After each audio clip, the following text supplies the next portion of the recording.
Chupapi muñeño. Chupapi muñeño. Wow, chupaping del niño.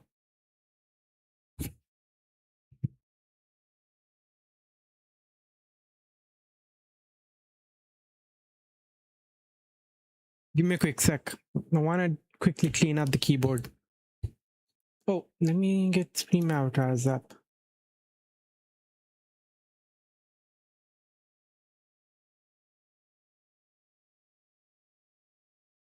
Beep beep beep beep beep beep doop. Beep beep doop boop boop beep boop.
Holy shit!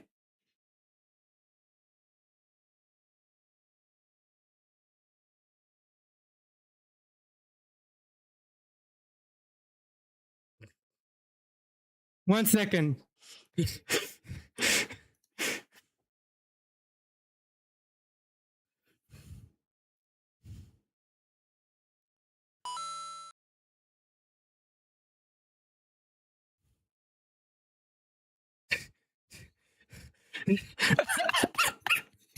Janet! Thank you so much for the raid, Janet. Oh my god, Judy! Thank you for the gifts. Oh my, 6 months to Janet. Welcome in, Raiders. Bruh.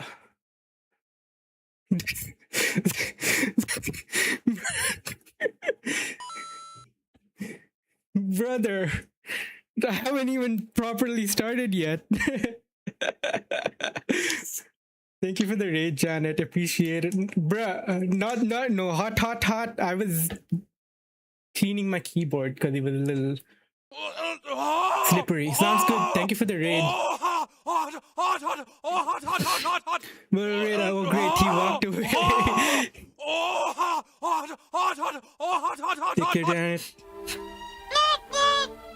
Wait, who's here? Drain Glazer. Glazar? They're the Rain Gang Glazar. Welcome in.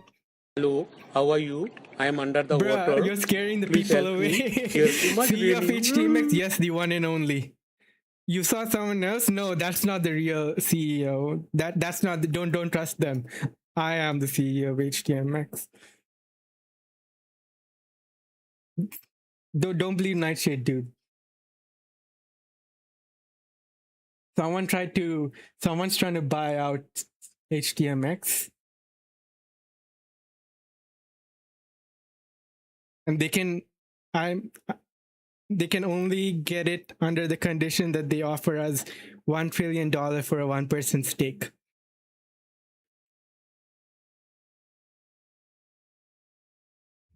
Requiem, and it didn't last very long. That was the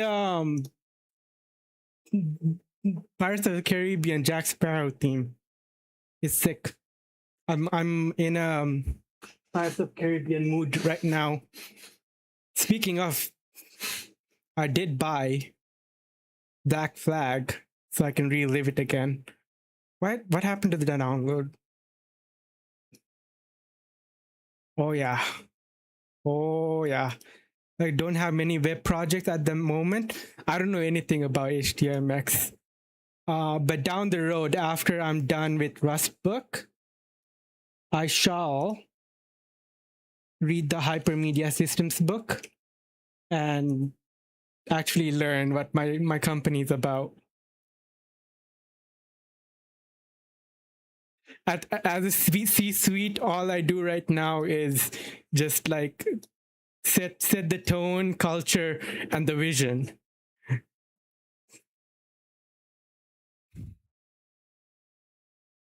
Also, thank you for the follow, Perplexed. Pete the Salty Baguette. Love the name. And Judy, yay.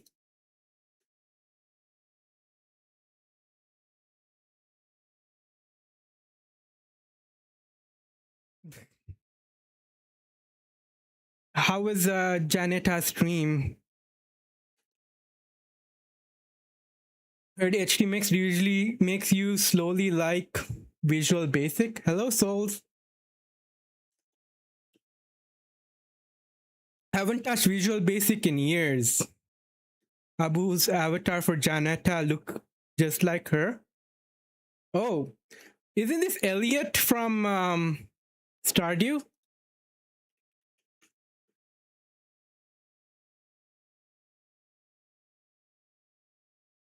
Right?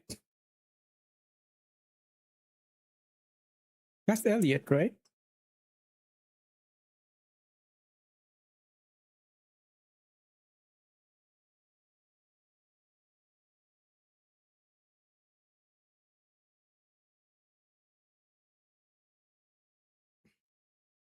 Quick GUI interface in Visual Basic tasty pizza. Where?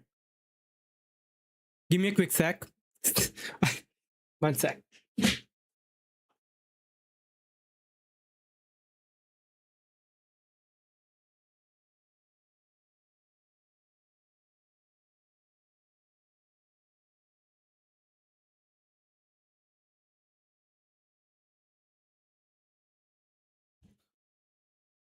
Do I like some pizza? I'm not feeling pizza today. I was feeling fried chicken, so I bought myself some fried chicken. But yeah, I'm gonna do the Hypermedia Systems book. Maybe I buy it, but I think because I want to do it live on stream, using the online book would be the way to go for now. How is everybody?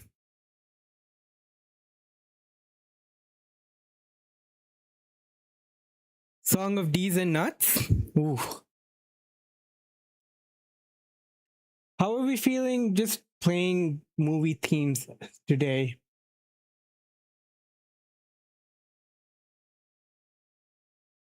I'll let this playlist keep going. All right, just want to make sure I didn't miss. Abu, come back.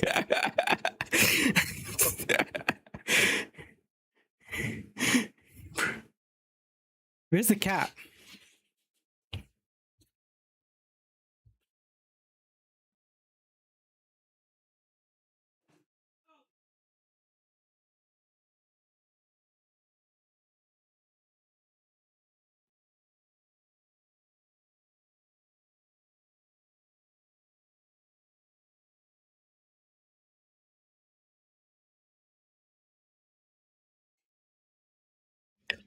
Okay. Bro, I spent 3 hours at work today looking at stories that I can cover from different cybersec sources.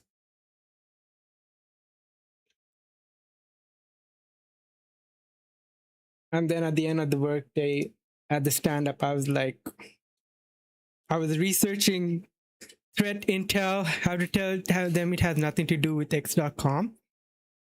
What has nothing to do with X.com? I just said I was researching the current threat landscape. And they were very happy to hear that I was staying on top of trends. The HDMX tweet, I got the job through X. Got the CEO title. You gotta be a prolific sheet poster. Okay. Zoxide, I need to set up an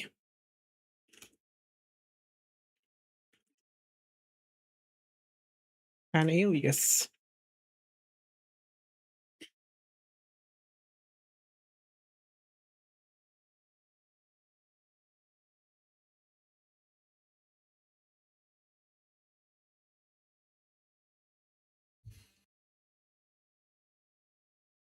Yo, tell me what happened.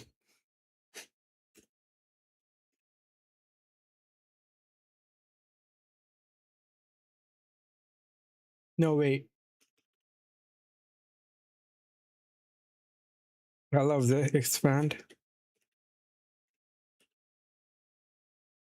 The drive-thru took some extra food and decided to give it to a homeless man. Oh, nice. Okay. I feel like there's more to the story.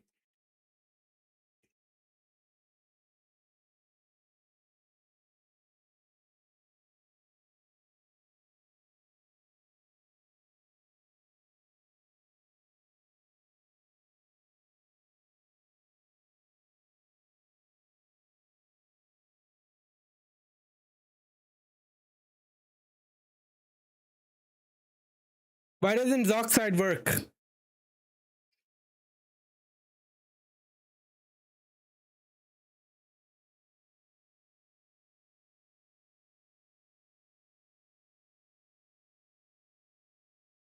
Homeless guy then begin how he murdered someone and had a knife in his hand. Was waiting for him to finish that story. Did I init? I just installed it. Oh, generate shell configuration. All right. Dockside init. Check his WAD later. Okay. What the heck am I supposed to do? It's weird and funny. I just saw a video. No, I just tuned in and Isfan was like eating and driving and then interacting with chat at the same time. I was like, bruh, init zsh, I use bash. Just whatever comes. All right, how does this work?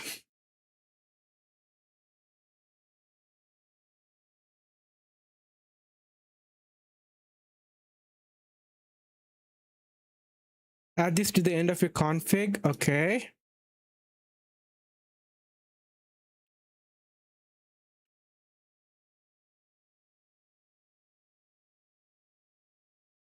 Yeah.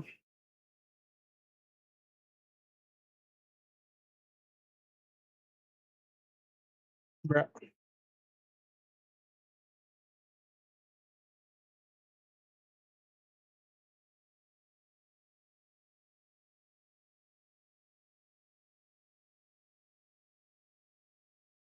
Okay.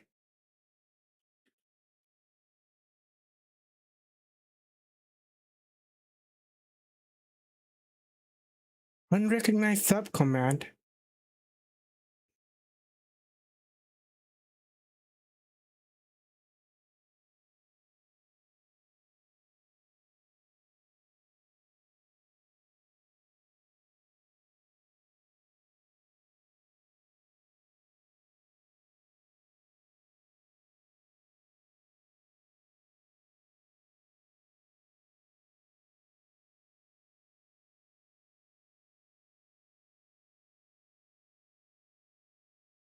I'll figure this out later. For now, where I did alias it, yes.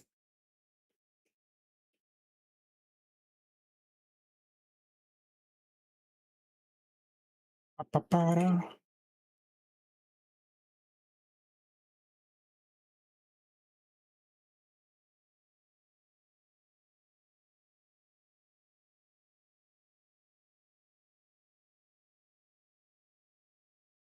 Pa-pa-para. Okay.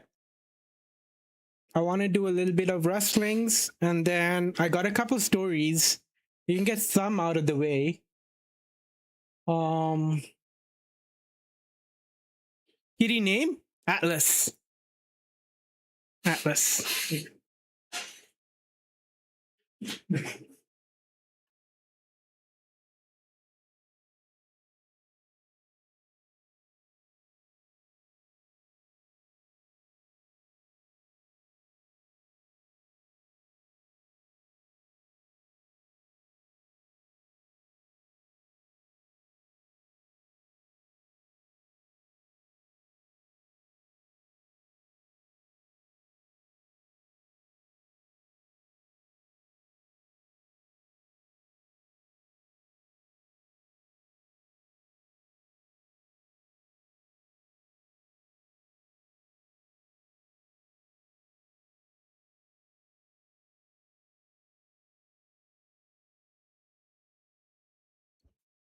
I think she deserved it.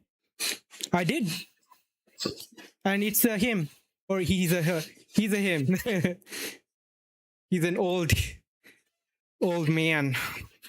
I think like 9 years now. Pop, para, pop, cat. Yeah, I have a little Atlas. Two Atlas emotes.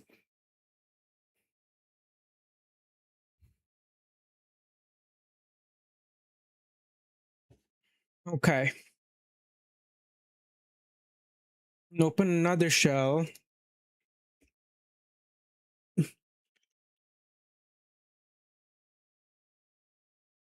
Mm, mm, mm, mm, mm.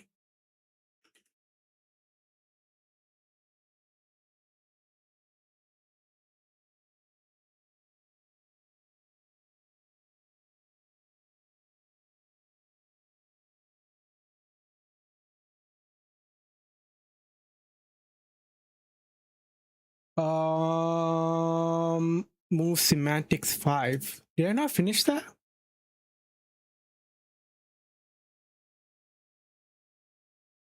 Is the music too loud? Let me bring it down. I feel like it's a little too loud. All right. CD, voice book, exercise. Wait. Damn it.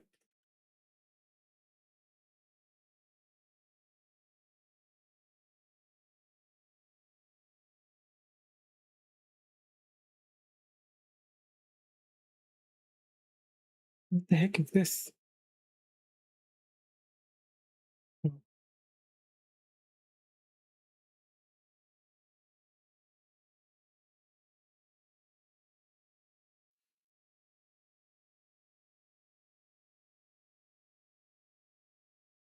Oh, this is done. All right.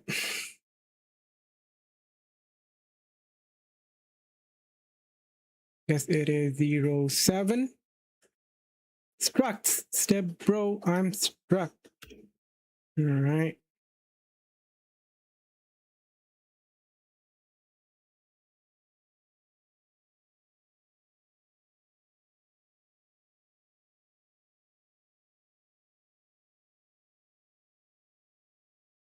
Yeah, I'm on the 4th Pirates of the Caribbean movie now.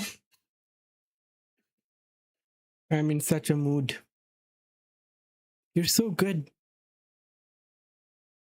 And there's so much that went over my head when I watched it as a kid.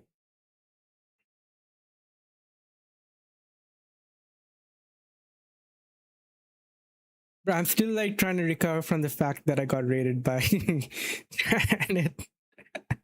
I was not ready for it.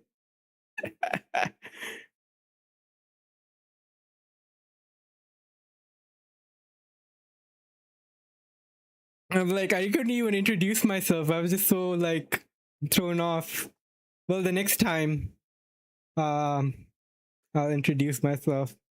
But either way, if you guys have questions, ask away. Like, I'd introduce Janet to chat, but everyone here knows who Janet is.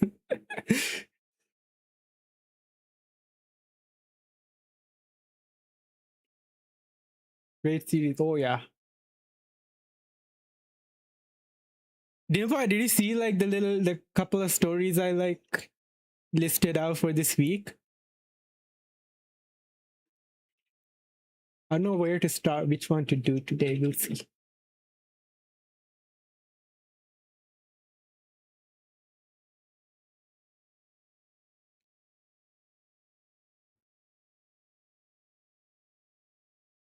Add the fields that the test regular structs expect. What types should the fields have? What are the maximum values for RGB colors? Also, I broke 300 followers today. Yay. It's a big deal. I'm happy.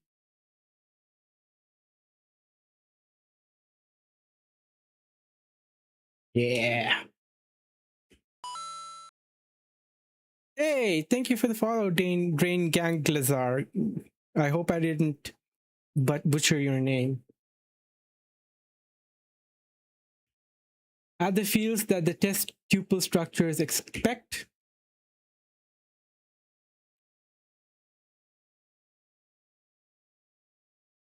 Nightshade Dude's only contribution today was imagine raiding Abu when he's not even ready. He's never.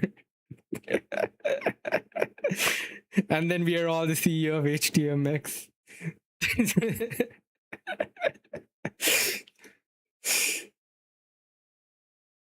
You can optionally experiment here. Okay. Add the fields that test regular struct expects. What type should the fields have? Like such a Git guru at work because everyone use GUIs, but you only know 5 commands. It's been a while since I've Git.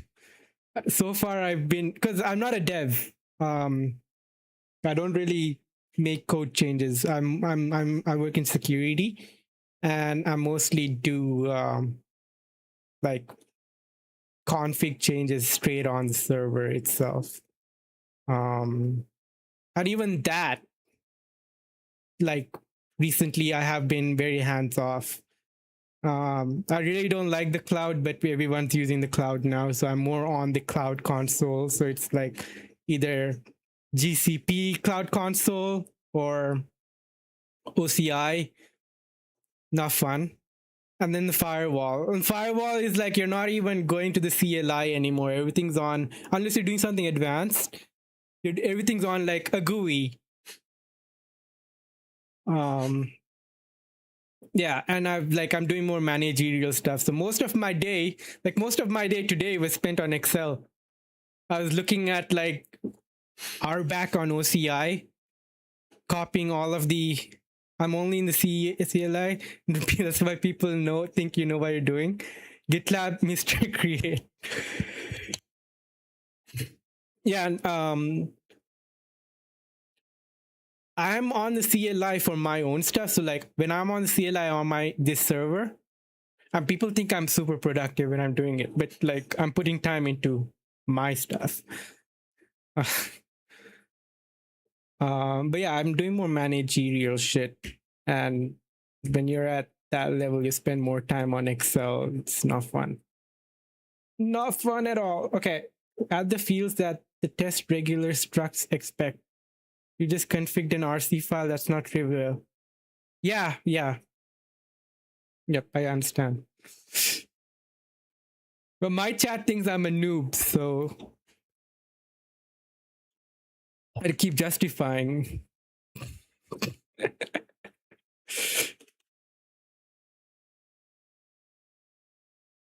The two are not mutually exclusive. What do you mean the two? As in my chat thinking I'm a noob?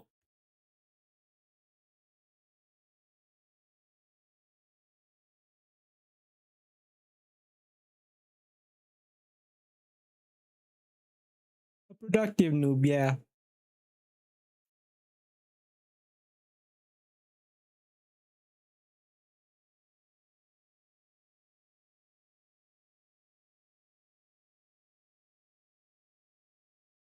But for someone that's been like using Linux since the age of 13, I am a bit slow with the CLI because I don't like spend a lot of time. I'm just bringing that in back into my life now.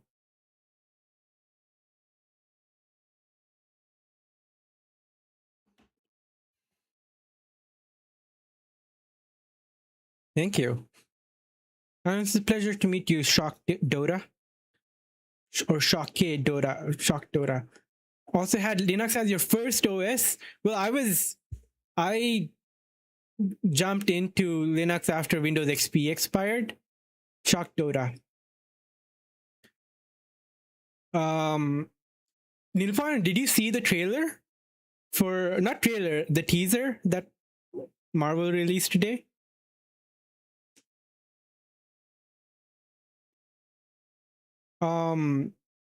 Windows XP expired and was not getting any new no which. I don't wanna. I guess it's a teaser. They already released it, so I guess we can have a look.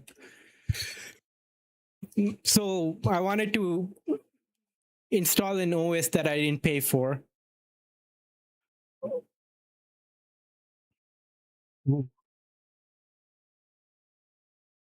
Yeah, Doomsday.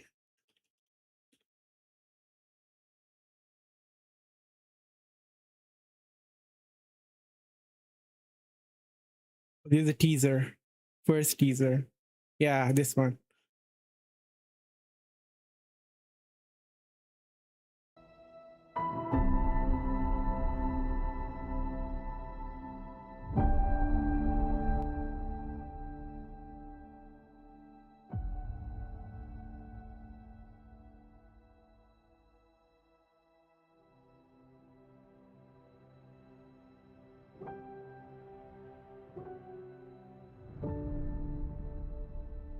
Oop.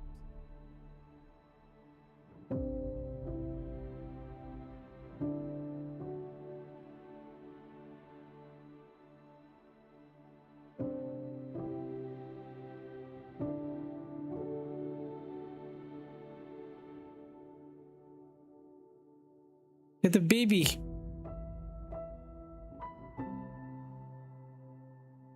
I don't like that they teased this. Would have been sick to just like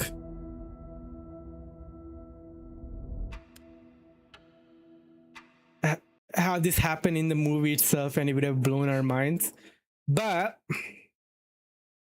apparently there were a lot of leaks, so they were kind of like forced to share this. Yeah, so I tried out Ubuntu and then like, okay, everything I want to install I have to like do from the command line, so I'll just copy paste commands without knowing what they were doing. And then slowly, bit by bit, I started like googling my way. What does this command do? Why? What does each flag do? And then I wanted my system to be more performant, so I started looking at Ubuntu derivatives like Ubuntu, Lubuntu, seeing why they were different. And I'm like, okay, it's pretty much the same thing, but they just changed the desktop environment. I'm like, what is a desktop environment? And started jumping around those. And then I kind of ventured out of like the Debian world and tried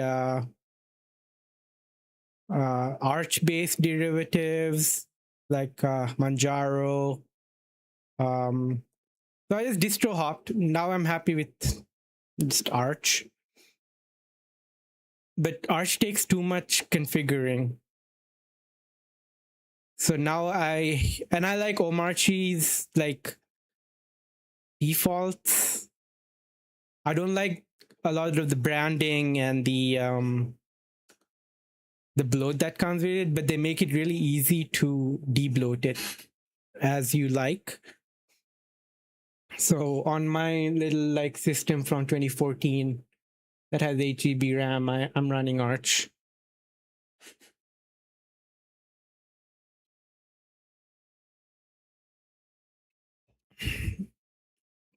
On this system, it's just Windows because gaming. Also, like in the security world, you need to be familiar with Windows too. So I don't want to like lose touch with either system. I did ask my company to give me a Mac, but they didn't. Because I don't know anything about securing a Mac. I've not spent time with a modern Mac enough to know how to approach the whole thing. All right, I haven't done any of this lesson. I don't know where to start. Add the fields that the test regular struct expects.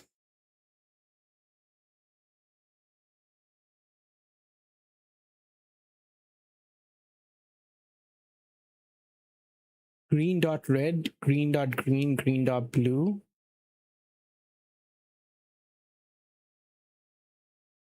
A regular struct.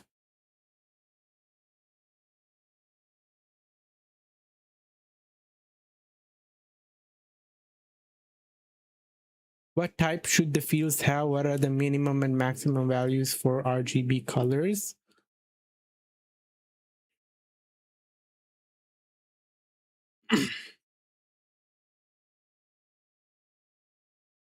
Instantiate a unit struct.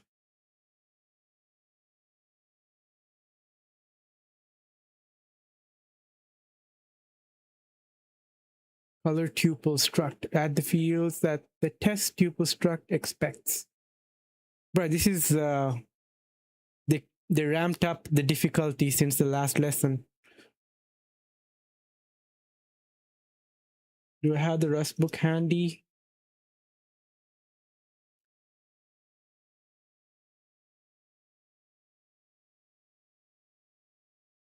Why am I doing Rust? I haven't coded in like 7 years. And back then I did a lot of Python. I wanted to get back into programming somehow. And I was covering the Cloudflare outage about a month ago. And I really wanted to understand what has way more applications. Yeah, I'd agree. I got nerds night. I tried to understand what unwrap was, and then chat was like trying to explain it to me, and it was going over my head. Nightshade dude like made some example code that was still going over my head. I felt very incompetent, and I really wanted to understand what was going on. I don't know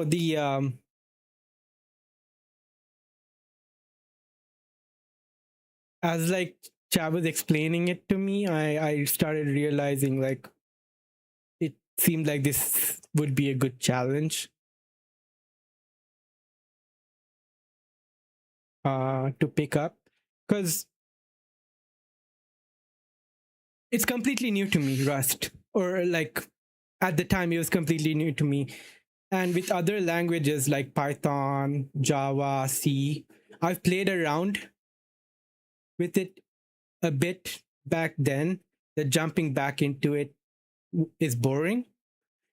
Unwrap has to do with type safety. No, unwrap is to I don't think I'm gonna be able to articulate or explain this well. but it's just to end the code. If it doesn't, let me look it up.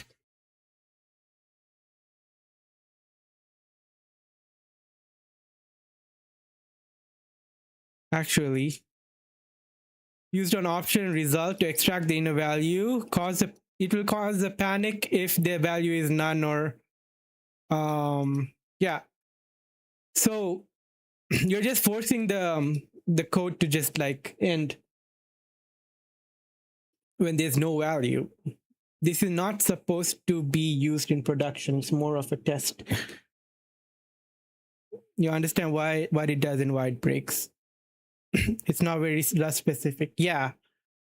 But I was trying to understand what it does. And in the process, I got nerd sniped because it was very new and I was curious.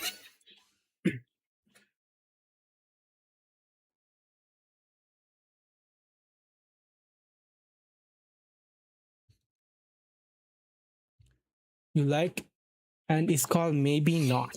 Okay.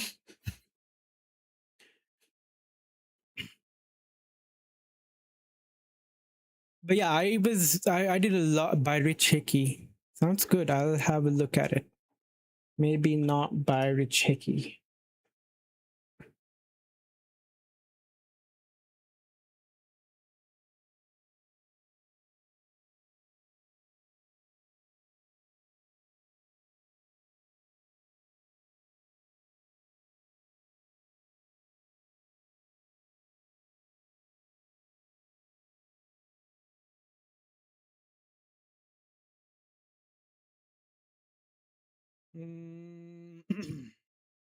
Structs.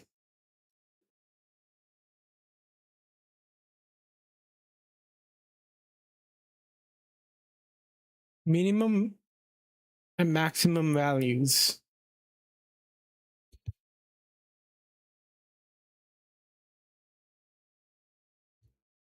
Can you like set minimum and maximums for in a struct?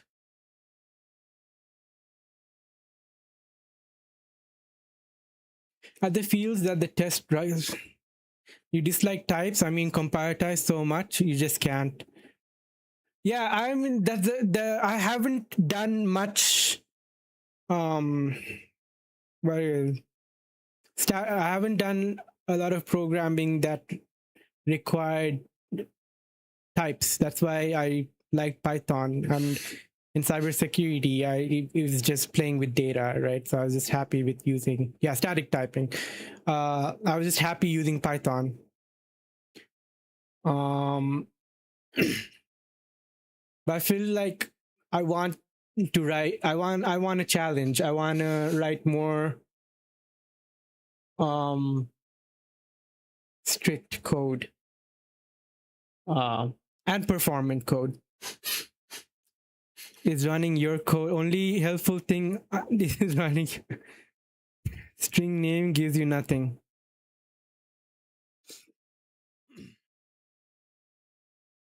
But I'm learning for the sake of learning. This is not really going to help me in my day job.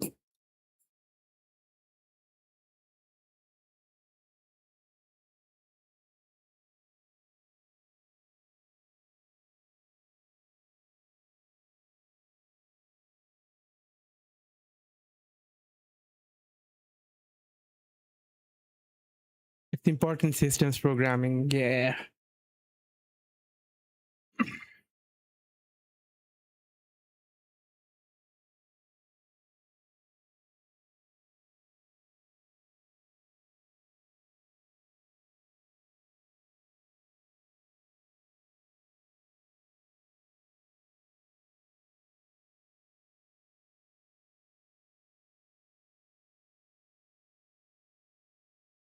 Pew, pew.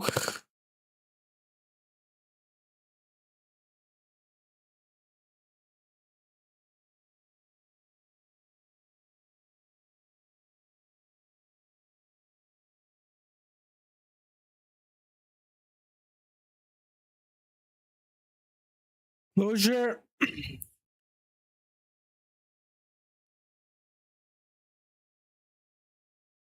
What's SO Shakdora?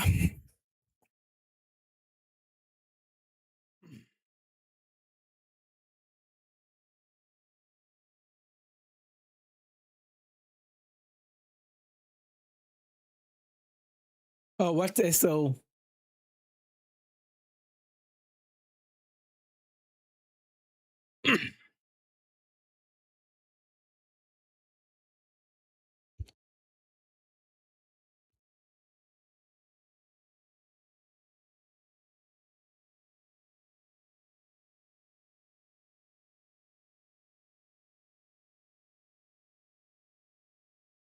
Oh, Stack Overflow, right. First from your country with the gold badge in Python there. Nice. But even Python now, I don't know what. I'm so rusty. It's been a while. Bruh, I'm so lost. Okay. Add the fields that the test regular struct expects. How would I regular structs? Doesn't say that it expects anything. Green dot red. Oh, red, green, blue. Okay, okay. Red. I'd say a U64.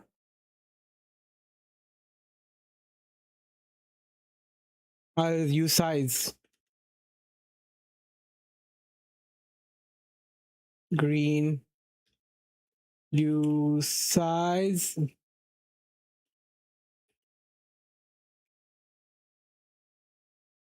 Blue. U size.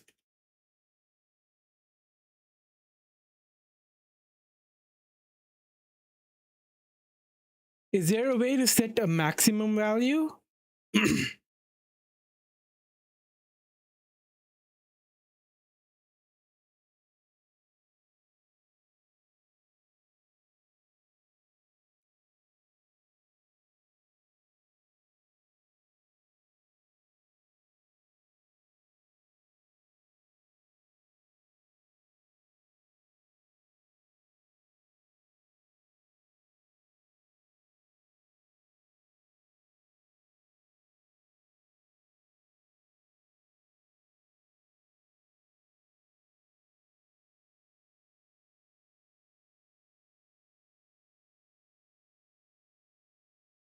Bruh.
I guess you can't.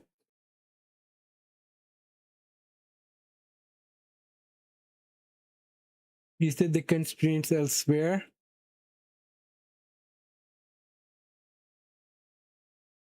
What types should the field have? What are the minimum and maximum values for RGB colors?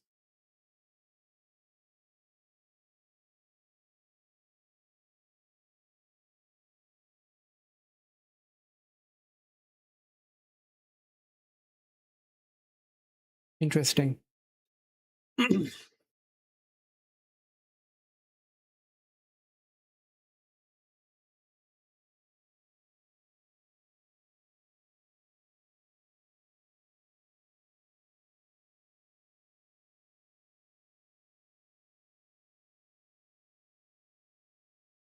That green, okay, instantiating a struct.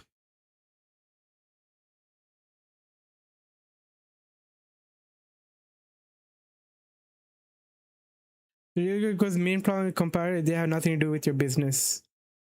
Yeah.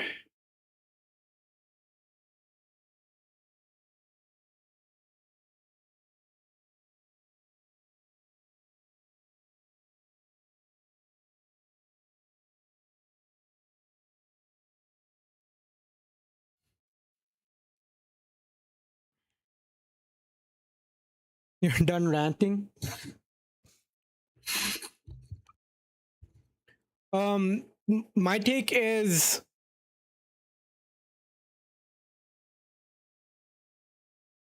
a fine balance. If you want to choose a language for your business, is Go. Right now. But say you're in the game of learning how to program purely for the art, then just learn whatever the fuck you want.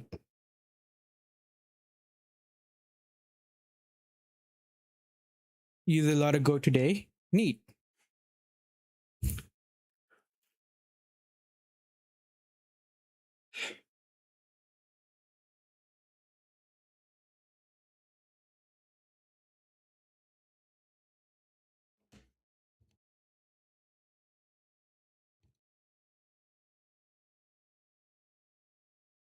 Add the fields that the test tuple struct expects.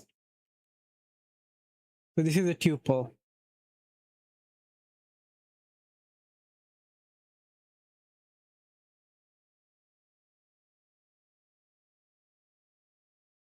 Map reduce filter, seriously.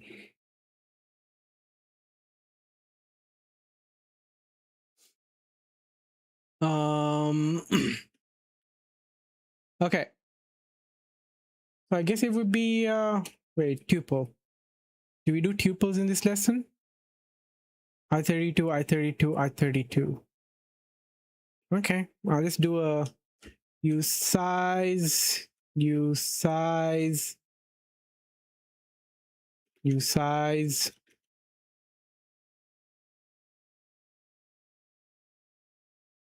Because it's not going to be a negative, right? So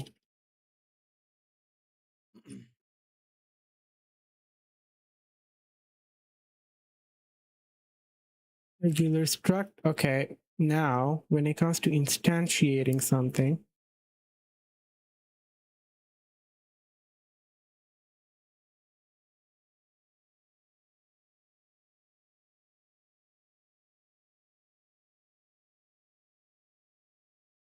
all right.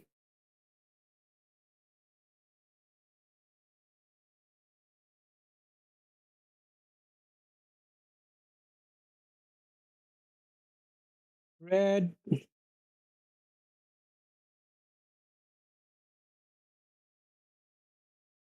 zero, green. Oh, what a banger. Equals 255. Blue, 0.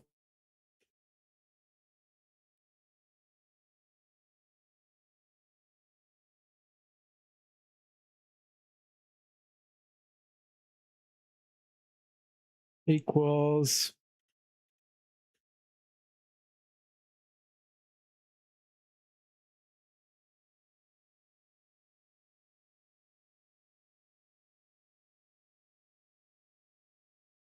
that. Instantiate a unit struct.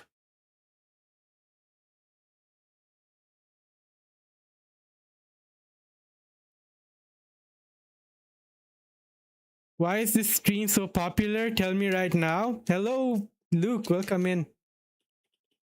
Janet A. Carr raided me. I was so not ready for that raid. I just started my stream and I haven't even started yet. It's not very popular. It's like here.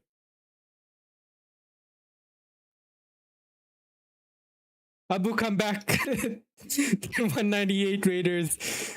See, if I was popular and engaging, I'd maintain my 198 raiders.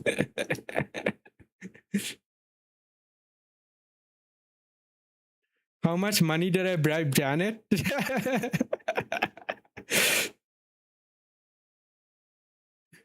It's the Riz. Allowed and pinned.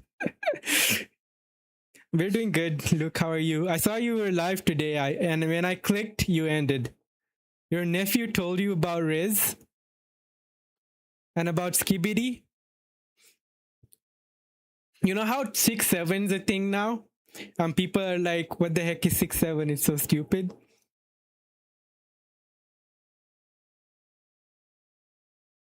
But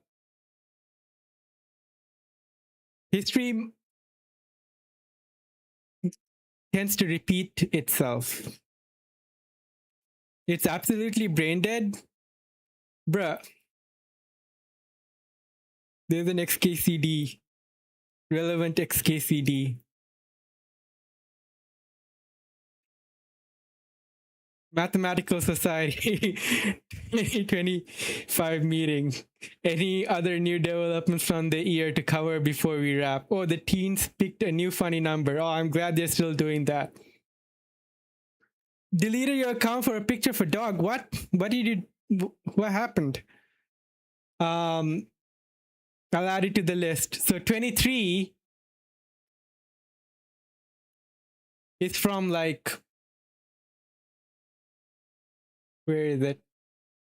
In 1899, people were walking around shouting 23 at each other and laughing. And confused reporters were writing articles trying to figure out what it meant.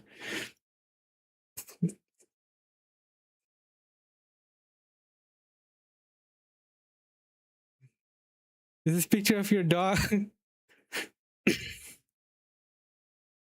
Oh no. And then we had 1337, 69. What's 580? Oh, boobs.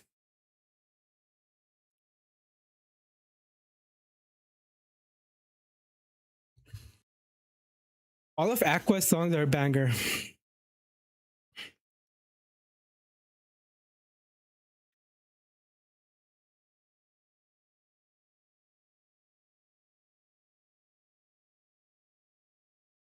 Happy plastic. You can brush my hair. Okay, 42.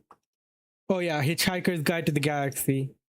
69. Wonder what it is. In 1790s. Holy moly.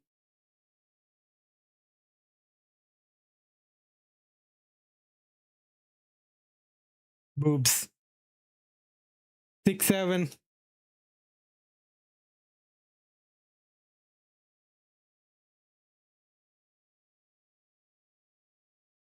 What was the quote? History rhymes. Quote. History doesn't repeat itself, but it often rhymes. But this is history literally repeating itself.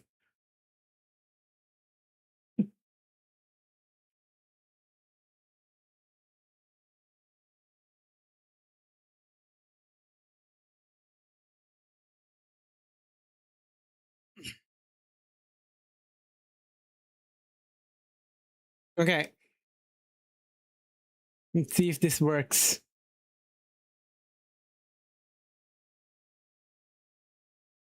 Unit struct.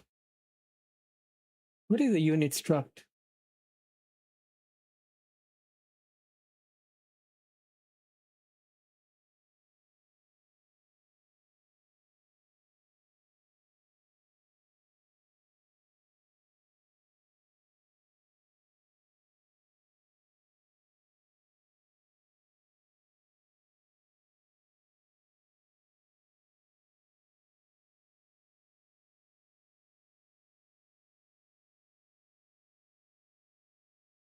How do I instantiate it? Always equal? Do I just say unit struct? That's it? All right.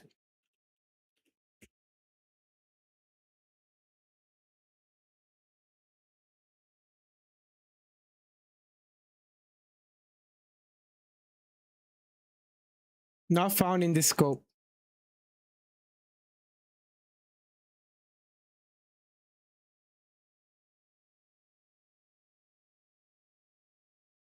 What's wrong?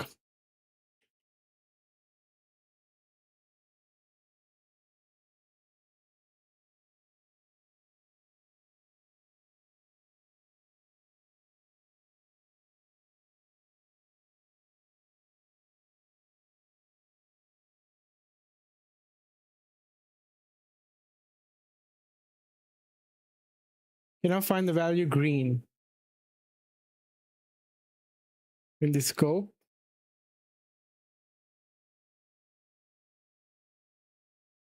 Oh.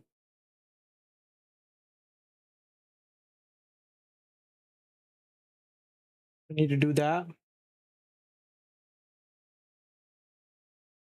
Would I need to do the...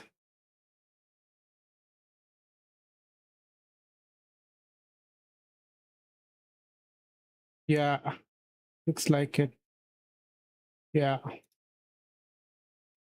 How did these pass?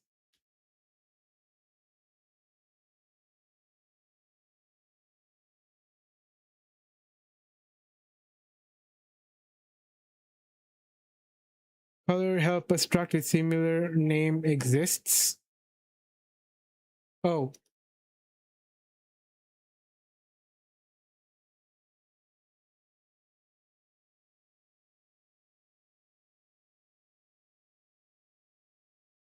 Oh, that's cute.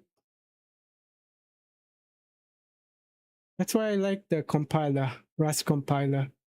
Yay! All right, that's enough rustlings for today. It took a lot out of me. All right, I have a couple stories. Bruh.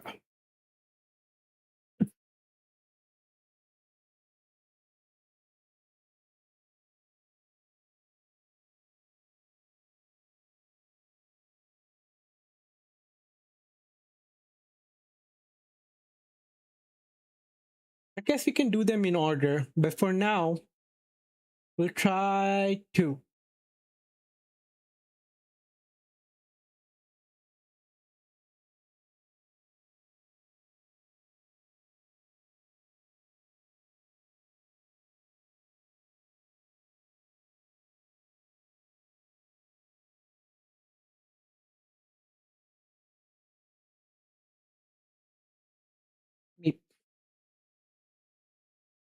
All right. Getting cybersecurity wipe check on wipe coding.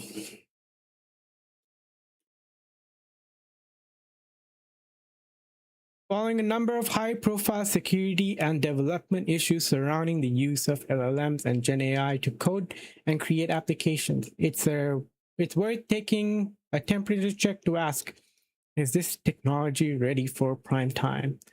Vibe coding, the act of using natural language to instruct large language modules, LLMs to generate code, is on the rise. Wide number of emerging startups and platforms aimed at packaging the process have emerged in the last few years, such as Replit, Base44, Bolt, Lovable, Google's new Opal tool. Isn't it anti-gravity now? And more. While the promising aspects of this is like a little old, this is from July 31st, but I just still wanted to see what the state of it was back then. While promising aspects of vibe coding are well established, lowering the barrier to entry on application development and stretching dev budgets, the risk and concern should not be understated either. Even if you don't factor in the possibility that giant companies could use the process to lay off salaried employees, there are also security risks to consider, such as AI hallucinations, users declining to audit code out of unearned trust in a platform, and the lack of insight into where security gaps might be. There's also a burgeoning pile of news stories about vibe coding issues. Is that how you pronounce it? Burgeoning? Burgeoning. Burgeoning.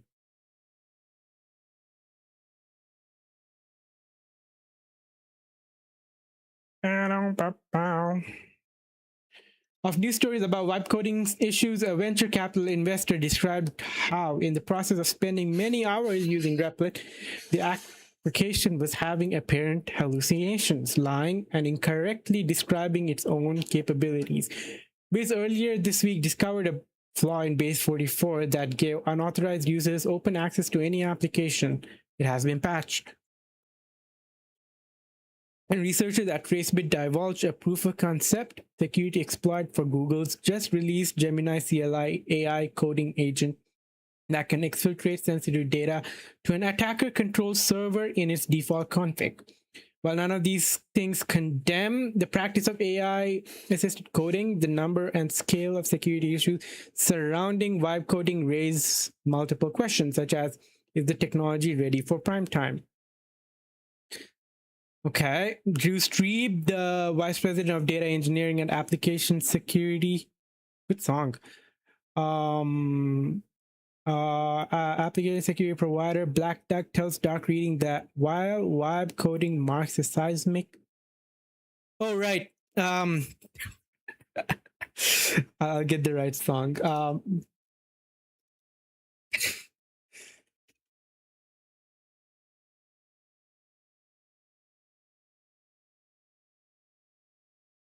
This happens.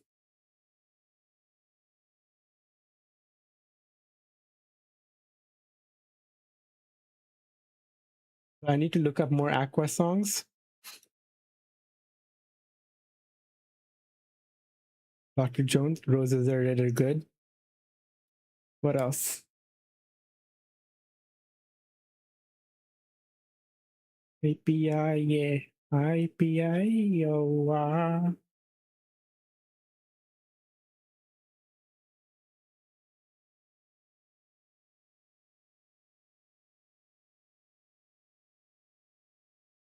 How old am I that I'm listening to Aqua?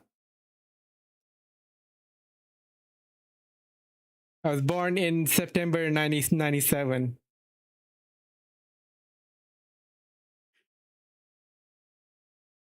The teenager when they were famous? Yeah. Well, I listen to a lot of older shit. Like, I listen to stuff from the 80s as well. I'm all over the place. 80s is my like comfort zone. Like if I can't decide on anything, I'll go to the 80s. Okay. Is the point that vibe coding is rapidly moving from experimentation to production, and enterprises should and must ensure that their process continue to drive rigorous testing and security of these systems to keep up with fast evolving tooling changes. With the gains, yes, all right. In Verico's 2025 Gen AI Code Security Report, researchers tested 100 LLMs against 80 curated coding tasks and found AI models chose insecure implementations. Sounds good, Neil Ponder. 45% of the time. Oh, that's a good one. Even worse, researchers observed no noticeable security improvements over time. Of the 4 programming languages tested, Java performed the worst, seeing a 71% failure rate on coding securely. Models failed to prevent cross-site scripting issues 86% of the time. All right. Liav Kaspeech, CTO and co-founder Aspam vendor, Legit Security, points to a number of security issues surrounding AI-assisted code, such as questionable code quality without review, an outdated and vulnerable dependency, and unpredictable behavior. Since AI behaves in an unpredictable way, it can inadvertently expose data, share your source code, and directly alter the production environment. Caspi says, just a week ago, we've heard about an AI agent deleting customer data and lying about it. What the heck?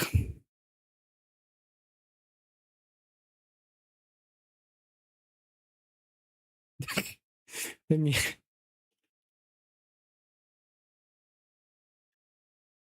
Hallelujah. Alban? Dr. Alban.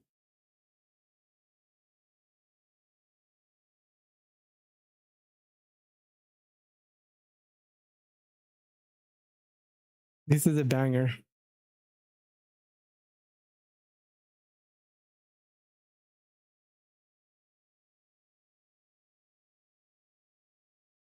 Just can.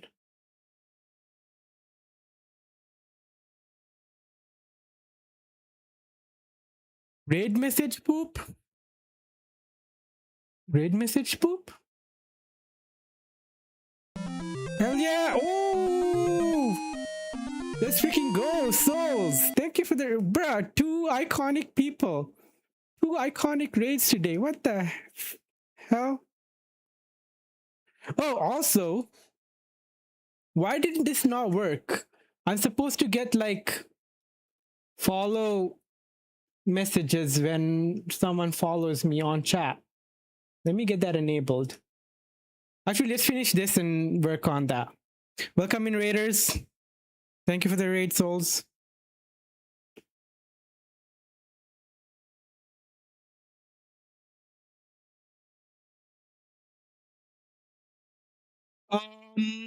Since AI behaves in an unpredictable way, it can inadvertently expose data, share your source code, and directly alter production environment.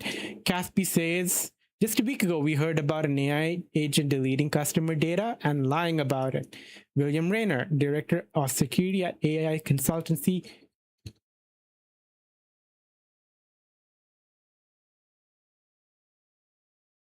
Don't feel like talking much? Oh, I'm sorry. Hope you feel better soon. I know why this name sounded familiar. I applied to Modus Create a couple of times and DM'd him. Anyways, tells Dark Reading that the primary issue above all else will be that a product will allow a security vulnerability into your project, be it a typical OWASP top 10 type flaw like an SQL injection or a missing security guardrail, such as one related to secret managements. Okay, you feel good. All right. Yeah, I think the scam by big tech to destroy small tech. Yeah, we shall see. Small tech's also like, even when they do have the budget, they're trying to squeeze out as much as they can from devs. And HR doesn't understand. They think that, hey, since AI can do a lot of the job, why do we need more devs? The trouble is, the people most attracted to using vibe coding tools are often the least knowledgeable when it comes to code security. Yeah.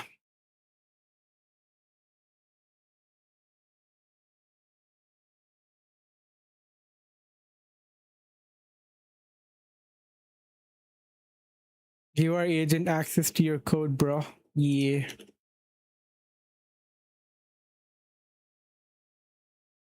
What happened here? AI coding ready for security prime time. LLM coding products are here and most likely here to stay. The most relevant question is whether, from a security standpoint, vibe coding tools are yet ready for the market. As with many of the early incarnations of other generative AI tools, the products seem useful, but must be applied correctly. Rayner says vibe coding products are excellent for prototyping and low-risk internal tools, but should not be treated as a drop-in replacement for secure production development. You still need to run static code scanning and dependency checks and test the generated code for vulnerabilities.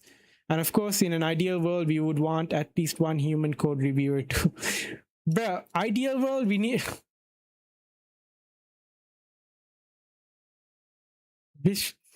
Even if the world's not ideal, we need this. Ugh. To review a change before it's committed to a code base. Just the bar is so low now. Nicole Carrignan, of Senior Vice President of Security and AI Strategy at Darktrace, says two primary use cases are initial brainstorming for application and structure, as well as coding assistant for more novice developers. It allows someone to articulate a rough idea of what they want a program to do, and then AI helps generate a code framework to get started. The key concern is that this code will not be secure by design. Caspi says vibe coding products are 100% insecure out of the gate, and they require security scanning and oversight. The tools available today can perform simple tasks, he says, but for business, the technology is still premature. This is primarily because AI is still behaving in an inconsistent way and its output remains low quality. It might do more things faster, but it's not trustworthy yet. Having said that, the technology is progressing fast and will be enterprise ready soon. There are ads, but I still want to. Well, I'm going to go to the washroom. I'll be right back and continue out the ads. We're back.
I'm back. But I still want to wipe code. If you familiarize yourself with the risks surrounding wipe coding and still want to dig in, the most important thing to remember is to keep your security hygiene in check. Modus Creus Rayner says organization. Every time I see this company's name, I'm getting PTSD. They reached out to me first. And then stopped following up after I sent multiple reminders. Says organization, and they're like remote first. The organization should integrate AI generated code into pre-existing security pipelines. Have code go through human review whenever possible, and enable secret scanning and push protections in GitHub. Kaushik Devreddy, Senior Product Manager at MDR vendor Deepwatch, recommends organizations that utilize the tools produce or curate awareness and training content for development teams so that they can be used to safely assist programming work rather than replace it altogether. Ultimately, these tools are here to stay, and innovative organizations should find ways to safely leverage them rather than outright block them. And finally, Legit Securities CASB recommends using vulnerability scanning and threat modeling as well as appropriate checks and validations to ensure the models aren't hallucinating. And of course, he says, do not let AI perform operations freely on your production database. Wasn't that story of that one guy who was all about the vibe coding grind with Replit gave but I'm sure Replit at the time had a replica database, but it also like yeeted the replica. I don't have it wrapped around my head, but Prime did cover it. That was funny.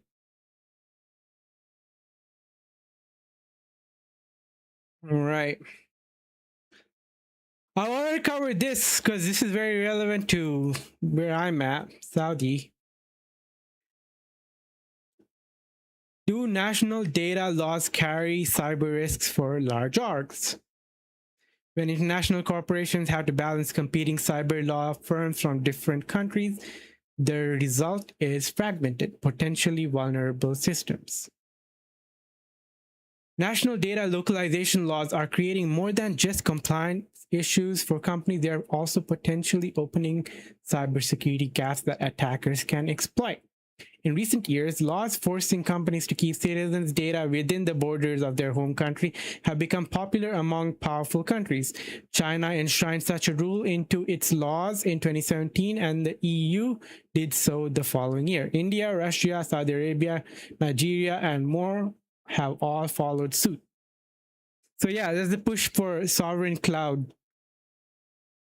And is why OCI has been doing well when companies like GCP and AWS and Azure they were focused. I mean, like they're doing well as well, but their cloud suite is more robust, IMO. But OCI's push was more for, well, they have Oracle database, which a lot of companies still rely on, proprietary and can only be run on Oracle Cloud. And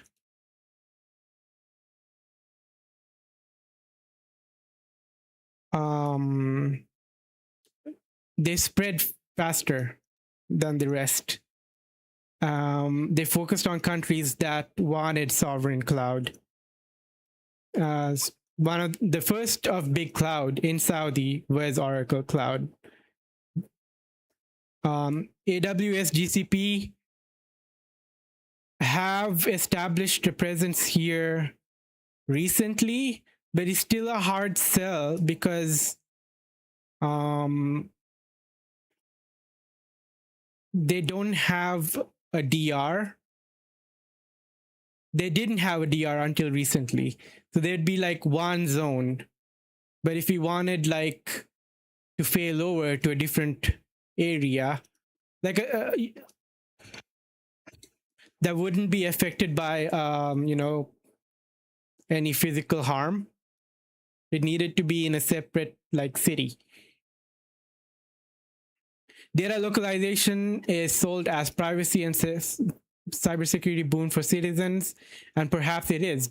Companies put our data at risk by exporting it to who knows where, the argument goes, and forcing them to store it locally allows for better oversight. The argument goes, and forcing them to store it locally allows for better oversight. However, such laws have as much or more to do with power and economic development. Data is valuable, and by hoarding it, countries simulate their own economies instead of feeding others. A problem begins to arise, though, when companies operate in multiple countries, as they're wont to do. What? And each country has its own lucrative nationalist law enforced. In an upcoming talk at Black Hat Middle East and Africa in Riyadh, I went to it last year. This year I didn't. Although like my company wanted me to go, I'm like, what am I going to do there? It's all going to be vendors just hounding me and trying to sell me their product. And I've spent so much time this year already having meetings with vendors. I didn't want to deal with more of them. Ismail Ahmed, CEO and founder of Yalla Hack, will discuss how such laws engender not only compliance gap but also cyber ones. Case study: Saudi-Chinese tech partnerships. As his case study, Ahmed will focus on increasingly common case of companies crossing China and Saudi Arabia. The two countries have been growing closer than ever, economically and technologically, for a variety of reasons. China's Belt and Road Initiative, Saudi's chill relations with the United States, power politics around AI bubble, their mirrored national modernization projects, etc. But Chinese presence in Saudi is strong, especially this is very noticeable with the cars. Before it was mostly American and Japanese, like Toyotas, Fords, in Saudi, but now it's like Geely. You see a lot of these cars where other Chinese car manufacturers. BYD, Chery,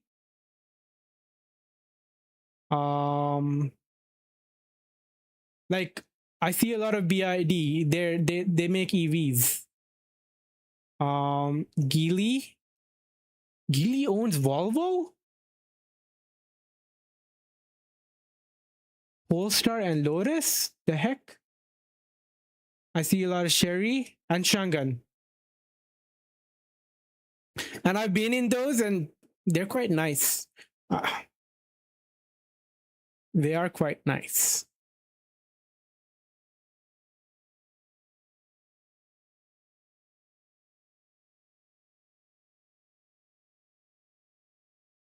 These are all Chinese car companies. Like, and over the past 5 years, they just blew up. A lot of people are opting to buy brand new because of how competitive they are with like cars from like secondhand cars from like 7 years ago. Jetour also. Supercar, yeah.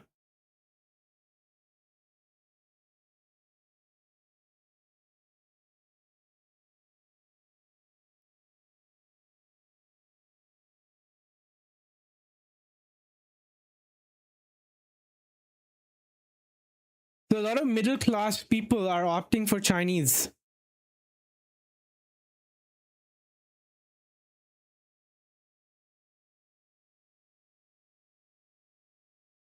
Geely.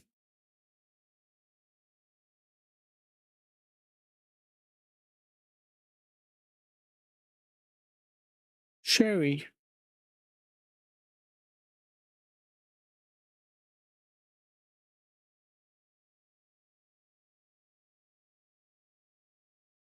Is it cheap? Yeah, relatively compared to like non-Chinese counterparts, especially if you're buying brand new.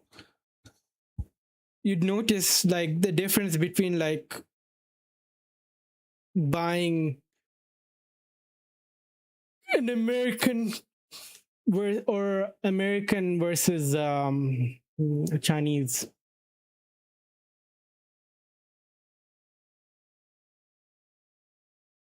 All right.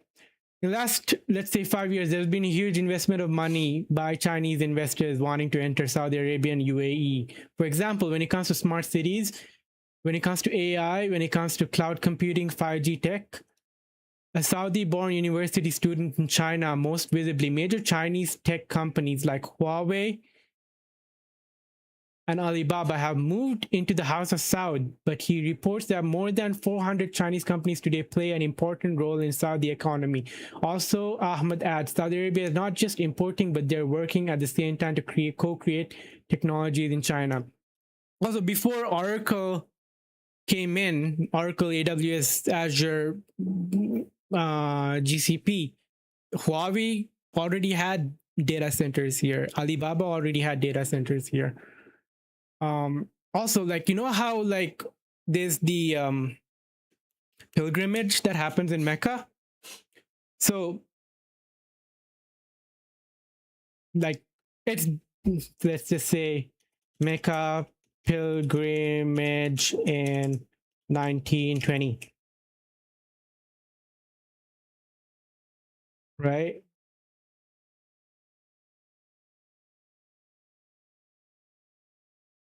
Decent crowd, but easily maintainable.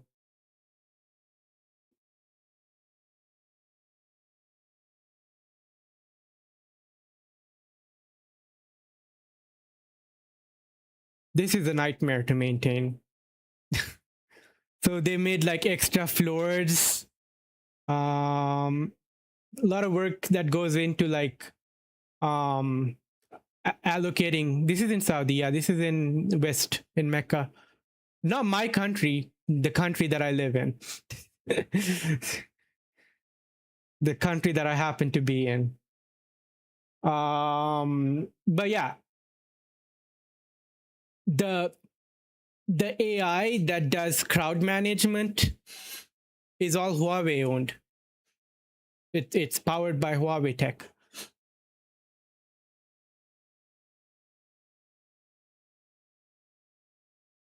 They have AI there, not like,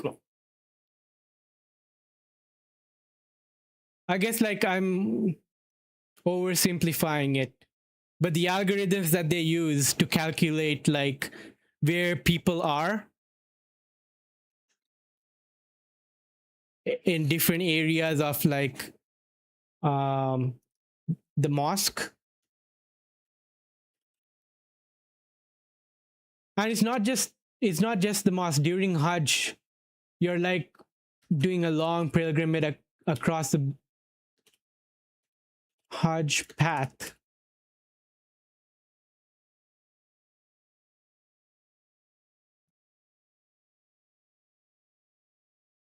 So yeah, you start at Miqat, you go to Mecca, you go to Mina, you go to Arafat, and then you turn back, go back to Mina. So like managing the crowd throughout all of these areas, because there are a lot of deaths that occur due to like people rushing, there's a little bit of stampede. So they've brought in tech to like mostly cameras and a dashboard to monitor where it's dense, and to kind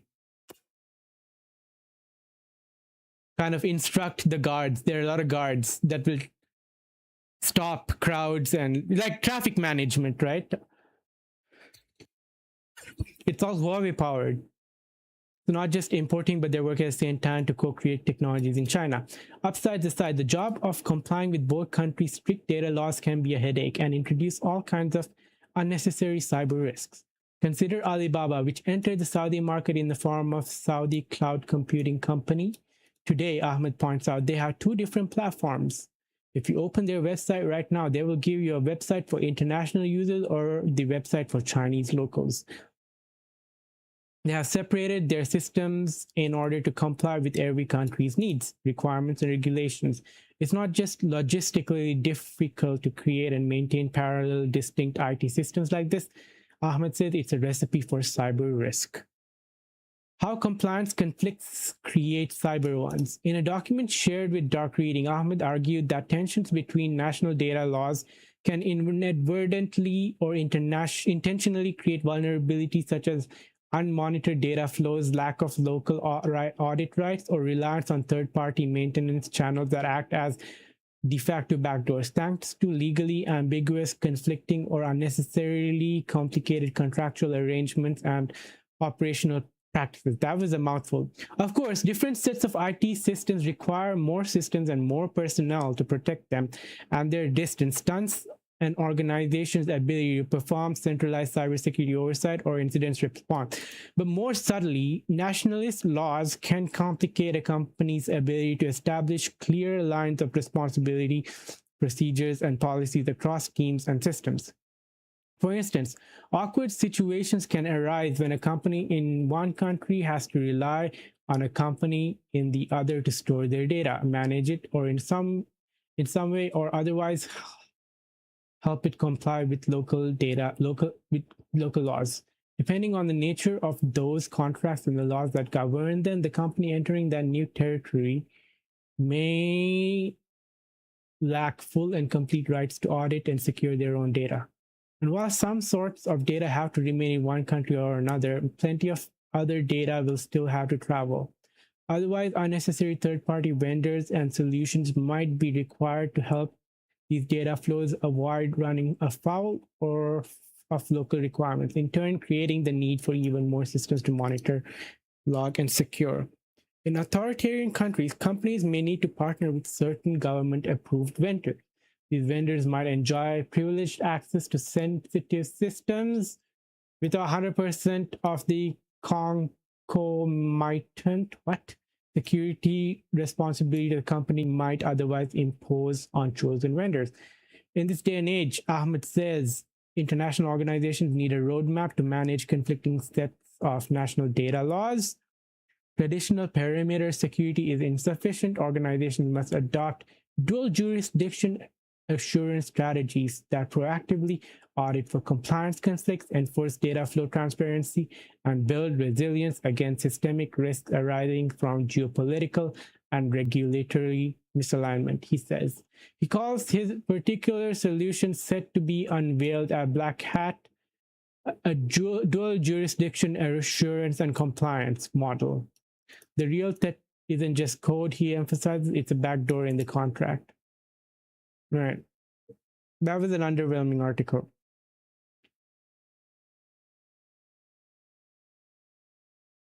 I wanted to see why you go chatbot.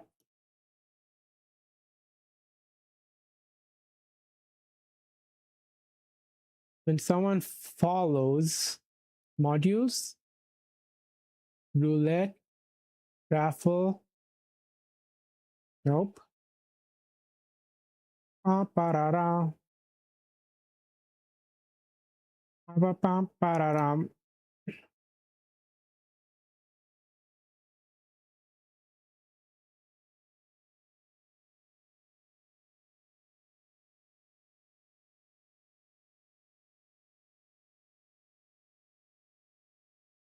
Oh, I guess this is it. Followers. I guess ad breaks already. What does Stream Elements always does ad breaks? Okay, subscribers, cheers. Oh, raid event. Okay. Hype train, polls, charity. Okay, that's good. That's enough.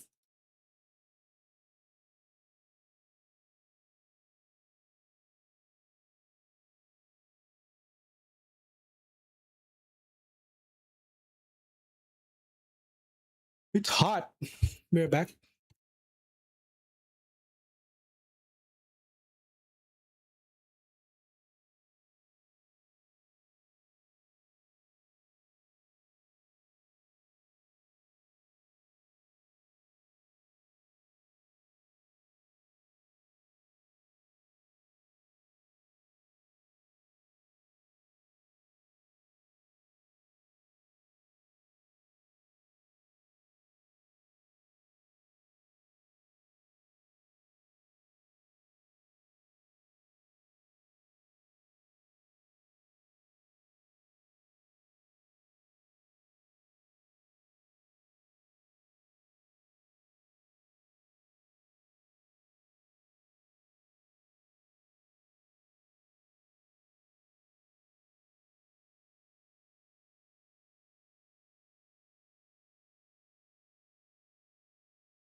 I'm back. We ready for some piracy?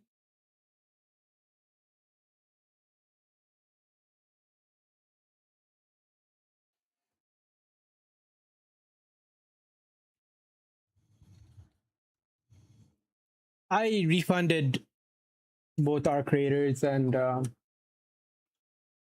Ratchet and Clank.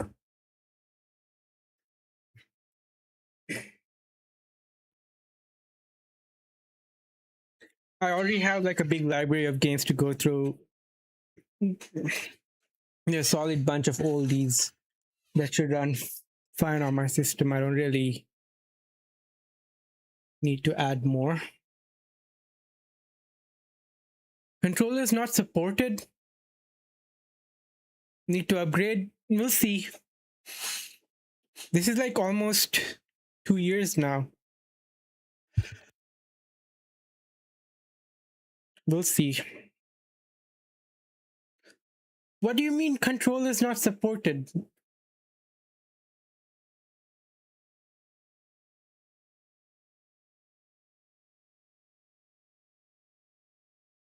Assassin's Creed Black Flag controller.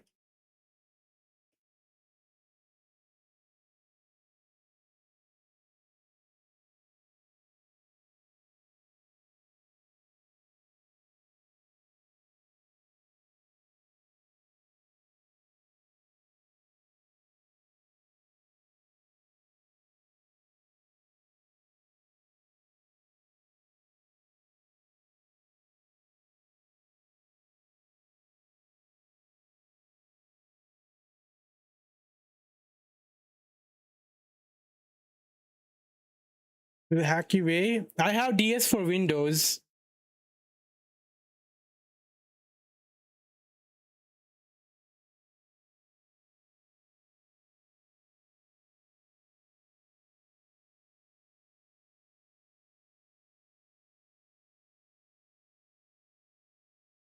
Use games built-in support.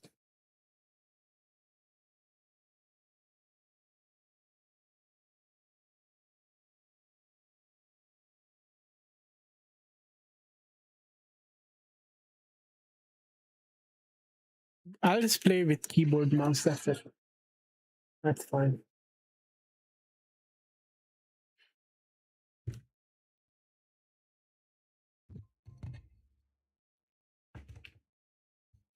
Pew pew pew pew.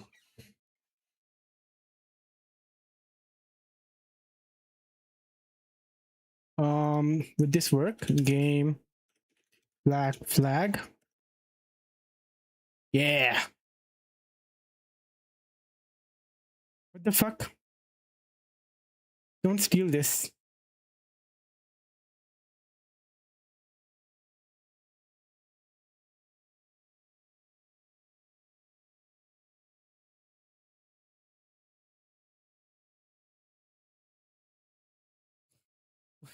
Why does Steve do me like that?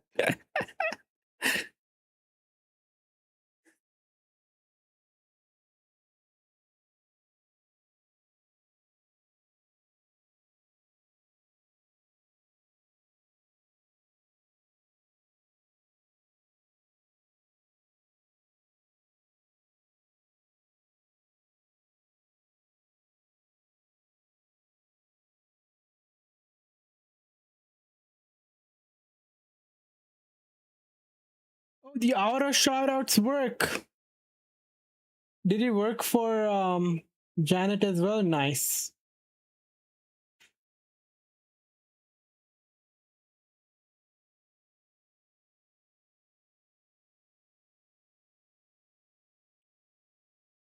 Load. Oh, it's still running the install script. What are you up to, Neil Pointer? Are you going to be seeing your family during the holidays?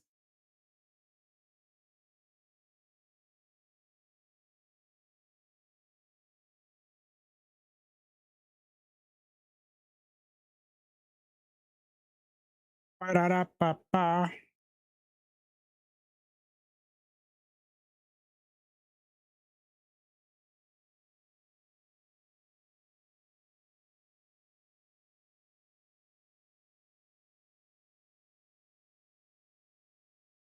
alone this time.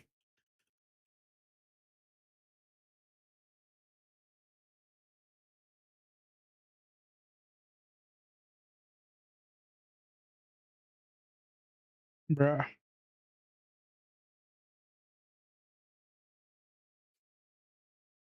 Well, I'll be streaming in the evening. I think Janet's going to be live as well. I was worried there'll be nothing happening.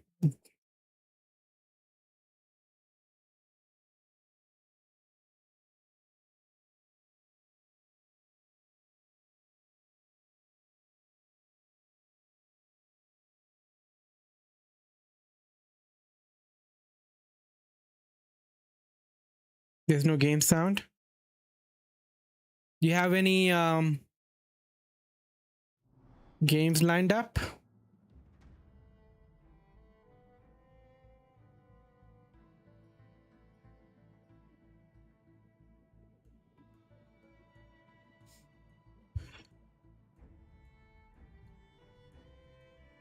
You should watch Pluribus. Pluribus is fun. And if you haven't seen Fallout, highly recommend Fallout. Okay, let's turn off the music and let's enjoy the game music. Bring this up a bit.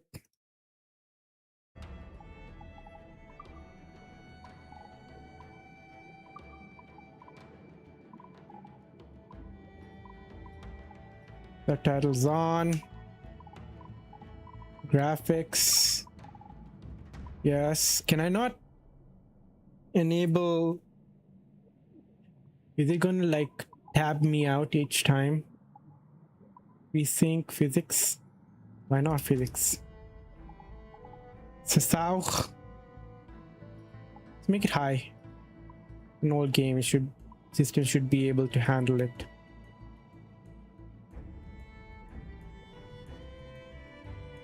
What's soft very high? Okay, let's leave it at that.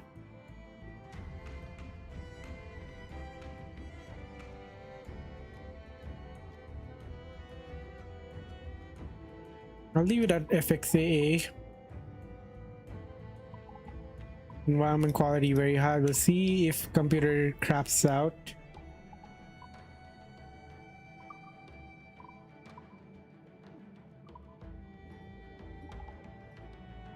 What is multiplayer? Freedom Cry.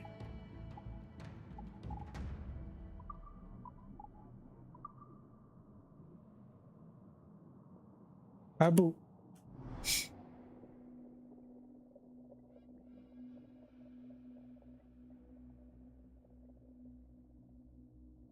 Beep, beep, beep, beep, beep.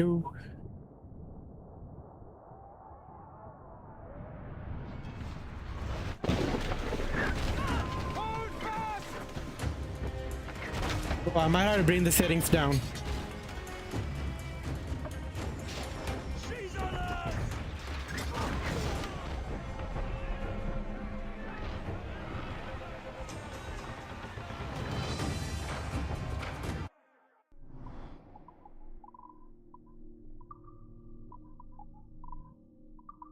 Okay.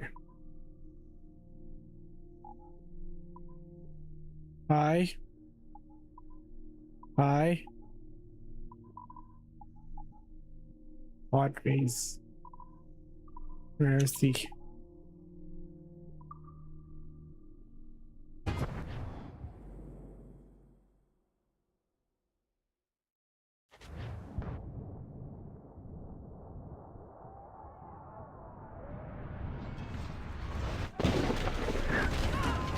Yeah, I thoroughly enjoyed playing Black Flag.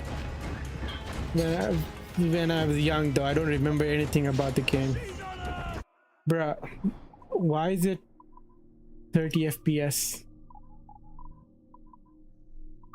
Let's bring it down then.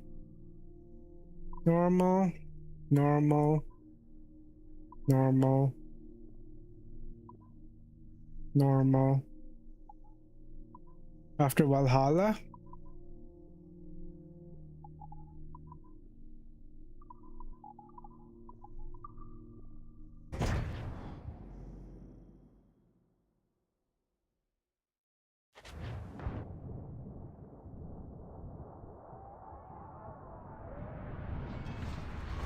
It's still like 50 FPS.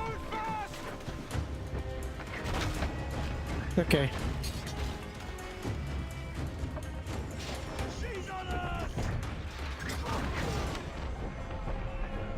And the computer is really hot. I might have to open it up and clean. They're probably like I was hearing it if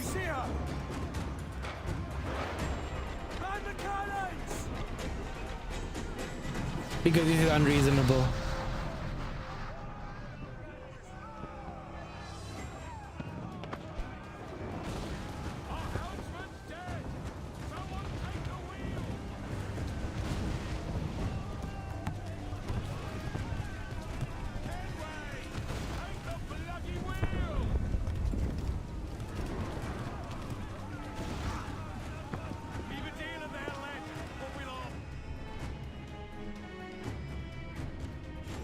Whatever should HW info tell you settings, reading of your PC temps. All right.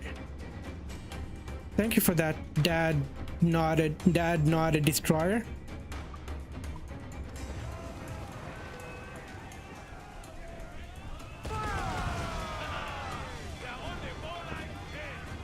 But I have a 47, like a laptop with a 4070, and it's not supposed to. Destroy is fine. All right, welcome. Is that a good guy? No, that's not a good guy. And the last time I had issues was because cat hair accumulated in the system.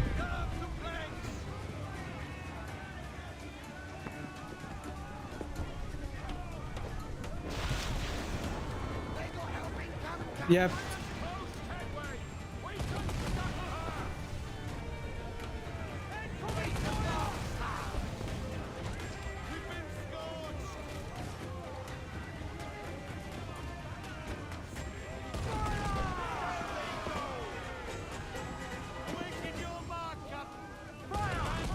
No.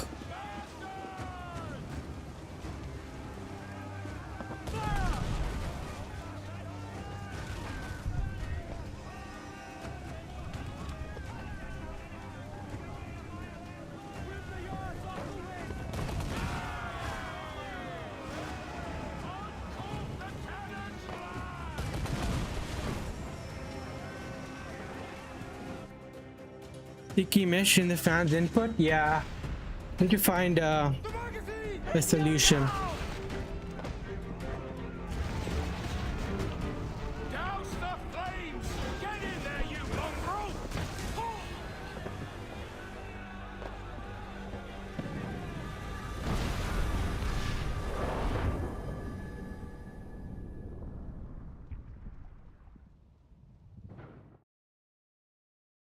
Is it dangerous? Edward? Privateering, is it dangerous? Wouldn't pay so nice if it weren't. Why not sail with the King's No. Navy? Is it Earn a good? proper wage, sail under gentlemen. Sod the Navy's gentlemen. For every shilling I'd earn, the captain gets 600. That's no way to earn a fortune. We don't need a fortune. You found it It's not cool. about Okay. need, Caroline. I want food that don't make me sick. I want walls that hold back the wind. Another cool thing I remember about this game were the sea shanties. How long would you be gone with these privateers? A year, I reckon. 2 at the most. I should watch it. All right. All right, No I'll more add it to the than list. Promise me.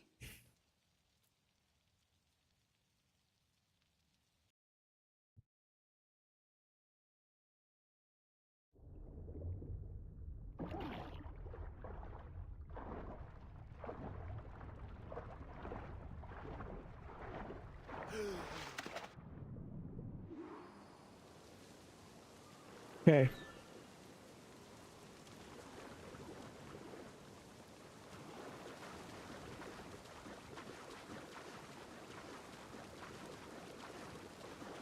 I'm not happy with the frame drop, so I'm gonna reach that land, end it, and raid out.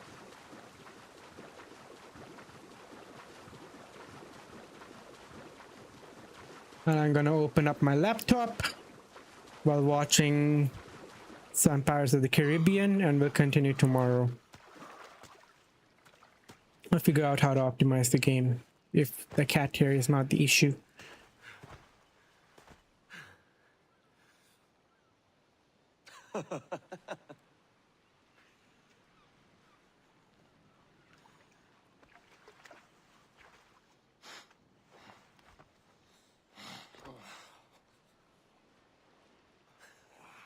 Was it good for you as well? Havana. I must get to Havana. Havana, oh na na. I can pay you. Isn't that the sound you pirates like best? 100 escudos.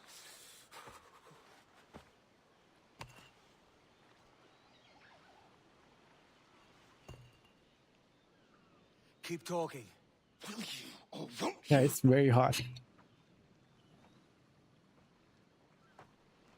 You don't have that gold on you now, do you?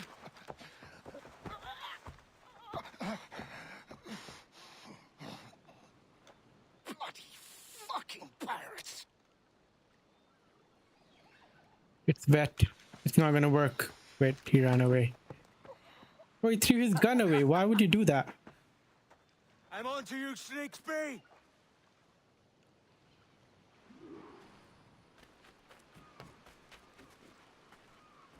Bro, this game looks so good for 2013. Oh my god. Paco.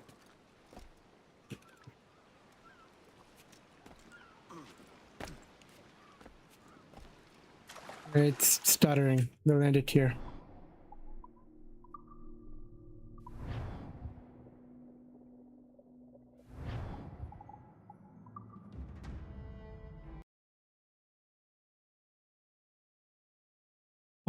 Let's get HW info, portable.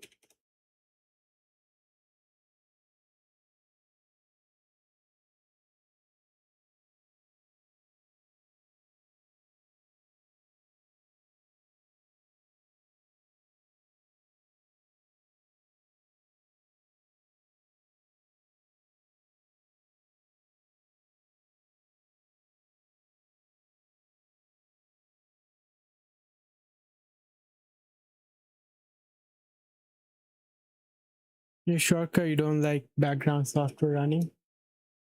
Feel that.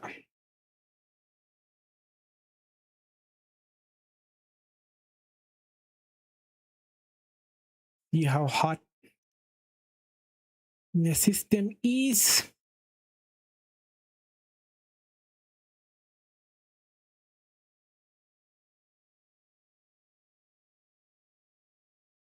The CPU.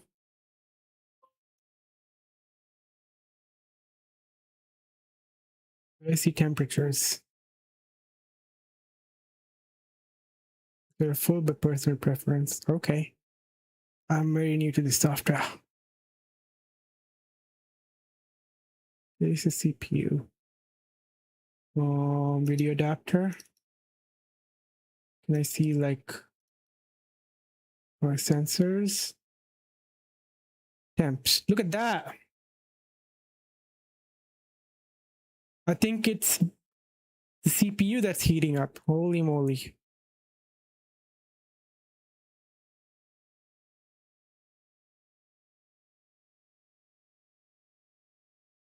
Bruh.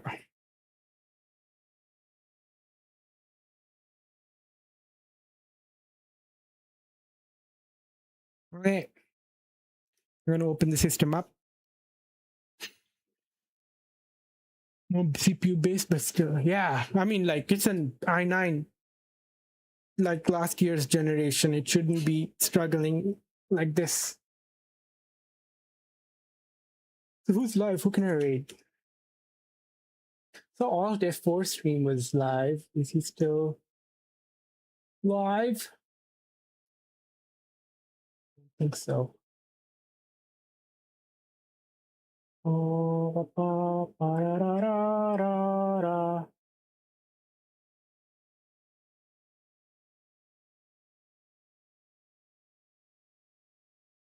we could. I've never rated Fairy G. Would be nice. Let's say hi to Fairy G. League streamer.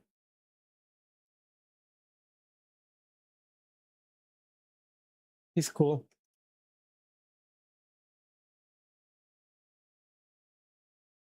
All right. Thanks for hanging, guys. Would appreciate a follow if you want to see me again. Kind of underwhelming that I didn't get to play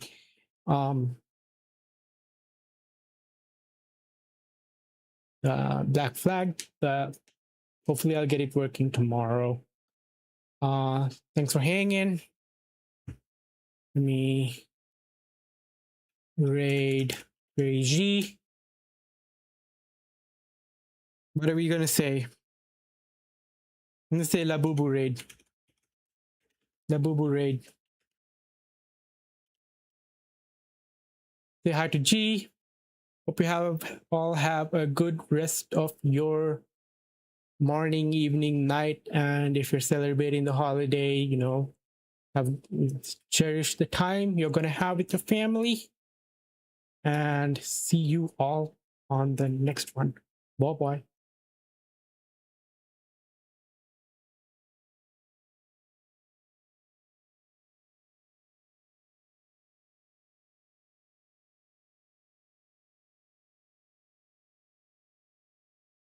Oh.